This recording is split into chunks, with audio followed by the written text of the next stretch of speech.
हरे कृष्णा, राधे राधे। आज इस वीडियो में हम आपके लिए अश्विन मास के शुक्ल पक्ष की एकादशी, जिसका नाम पापांकुशा एकादशी है, की व्रत कथा लेकर आए हैं। तो शुरू करते हैं। युधिष्ठिर जी बोले, हे भगवान, अश्विन मास के शुक्ल पक्ष की एकादशी का क्या नाम है तथा इस व्रत के करने से कौन कौन से फल मिलते हैं, सो सब कहिए। इस पर भगवान श्री कृष्ण बोले कि हे राजन, अश्विन मास के शुक्ल पक्ष की एकादशी का नाम पापांकुशा है और इस व्रत को करने से समस्त पाप नष्ट हो जाते हैं और व्यक्ति अंतिम समय में स्वर्ग लोक को प्राप्त करता है। इस एकादशी के दिन मनवांछित फल की प्राप्ति के लिए श्री विष्णु भगवान की पूजा करनी चाहिए। जो मनुष्य कठिन तपस्याओं के द्वारा फल प्राप्त करते हैं, वह फल इस एकादशी के दिन क्षीर सागर में शेषनाग पर शयन करने वाले भगवान विष्णु को नमस्कार कर देने से ही मिल जाते हैं। जो मनुष्य शंख चक्रधारी विष्णु भगवान की शरण में जाता है, उसे यम की यातनाएं नहीं भोगनी पड़ती। और जो पापी मनुष्य अनायास इस एकादशी का व्रत करते हैं, उन्हें यम के दुख नहीं मिलते।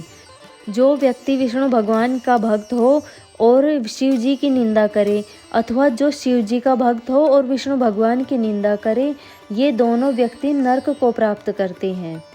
1000 अश्वमेघ यज्ञ और 100 राजसूय यज्ञ का फल इस एकादशी के व्रत के फल के 16वें हिस्से के बराबर भी नहीं है। अर्थात एकादशी व्रत के समान संसार में अन्य कोई दूसरा भी व्रत नहीं है। एकादशी के समान विश्व में ऐसा कोई पवित्र तिथि भी नहीं है। इस एकादशी के व्रत से मनुष्य को स्वस्थ शरीर, सुंदर स्त्री और धन धान्य मिलता है तथा अंत में स्वर्ग की प्राप्ति होती है। जो मनुष्य इस एकादशी के व्रत में रात्रि को जागरण करते हैं, उन्हें बिना किसी रोग के स्वर्ग की प्राप्ति हो जाती है। और जो मनुष्य इस एकादशी का व्रत करते हैं, उन्हें मातृ पक्ष के 10 पुरुष, पितृ पक्ष के 10 पुरुष और स्त्री पक्ष के 10 पुरुष विष्णु भगवान का वेश धारण करके तथा सुंदर आभूषणों से युक्त होकर गरुड़ पर सवार होकर विष्णु लोक को जाते हैं। जो मनुष्य एकादशी के दिन भूमि, गो, अन्न, जल, उपान्न, वस्त्र, छत्र आदि का दान करते हैं, उन्हें यमराज के दर्शन नहीं मिलते हैं।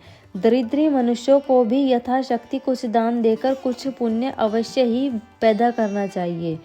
जो मनुष्य तालाब, बगीचा, धर्मशाला, प्याहू, अन्न क्षेत्र आदि बनवाते हैं, उन्हें यम के दुख नहीं मिलते। वह मनुष्य इस लोक में स्वस्थ, दीर्घायु वाले तथा धन धान्य से पूर्ण होकर सुख भोगते हैं और अंत में स्वर्गलोक को जाते हैं। हे राजन, इसका सारांश यह है कि जो मनुष्य धर्म करते हैं उन्हें सुख मिलता है और जो अधर्मी होते हैं उन्हें दुर्गति भोगनी पड़ती है। अब पापांकुशा एकादशी के व्रत के विषय में एक अन्य कथा भी प्रचलित है, उसका श्रवण करते हैं। प्राचीन समय में विंध्य पर्वत पर क्रोधन नाम का एक बहेलिया रहता था। वह स्वभाव का अत्यंत ही क्रूर था। उसका जीवन हिंसा, लूटपाट, मदपान और गलत संगति पाप कर्मों में ही व्यतीत हुआ था। जब अंत समय में यमराज के दूत बहेलिये को लेने आए और यमदूत ने बहेलिये से कहा कि कल तुम्हारे जीवन का अंतिम दिन है, कल हम तुम्हें ले जाएंगे। यह बात सुनकर बहेलिये को बहुत भयभीत हो गया और महर्षि अंगीरा के आश्रम में पहुंचा और अंगीरा महर्षि के चरणों पर गिरकर प्रार्थना करने लगा। बहेलिये ने ऋषिवर से कहा, मैंने सारा जीवन पाप करने में ही व्यतीत किया है। कृपया कर मुझे कोई ऐसा उपाय बता दीजिए जिससे मेरे सारे के सारे पाप मिट जाएं और मोक्ष की प्राप्ति हो जाए। बहेलिये ने ऋषिवर से कहा, मैंने सारा जीवन पाप कर्म करने में ही व्यतीत कर दिया। कृपया कर मुझे कोई ऐसा उपाय बता दीजिए जिससे मेरे सारे के सारे पाप मिट जाएं और मोक्ष की प्राप्ति हो जाए। उसके निवेदन पर महर्षि अंगीरा ने उसे अश्विन मास के शुक्ल पक्ष की पापांकुशा एकादशी का विधि पूर्वक व्रत करने को कहा। अब पापांकुशा एकादशी के विषय में एक अन्य कथा भी प्रचलित है, उसका श्रवण करते हैं। प्राचीन समय में विंध्य पर्वत पर क्रोधन नाम का एक बहेलिया रहता था। वह क्रूर स्वभाव का था। उसका सारा जीवन हिंसा, लूटपाट, मदपान और गलत संगति पाप कर्मों में ही व्यतीत हुआ है। जब अंत समय में यमराज के दूत बहेलिये के सामने आए और यमदूत ने कहा कि कल तुम्हारे जीवन का अंतिम दिन है, कल हम तुम्हें ले जाएंगे। यह बात सुनकर बहेलिये को भयभीत होने लगा और महर्षि अंगिरा के आश्रम में पहुंचा और महर्षि अंगिरा के चरणों पर गिरकर प्रार्थना करने लगा।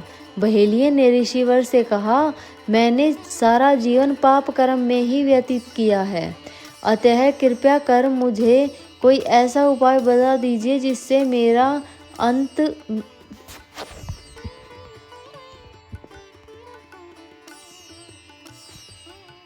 बहेलिये ने ऋषिवर से कहा, मैंने सारा जीवन पाप कर्म में ही व्यतीत कर दिया, कृपया कर मुझे कोई ऐसा उपाय बता दीजिए जिससे मेरे सारे के सारे पाप मिट जाएं और मोक्ष की प्राप्ति हो जाए। उसके निवेदन पर महर्षि अंगिरा ने उसे अश्विन शुक्ल पक्ष के पापांकुशा एकादशी का व्रत विधि पूर्वक करने को कहा।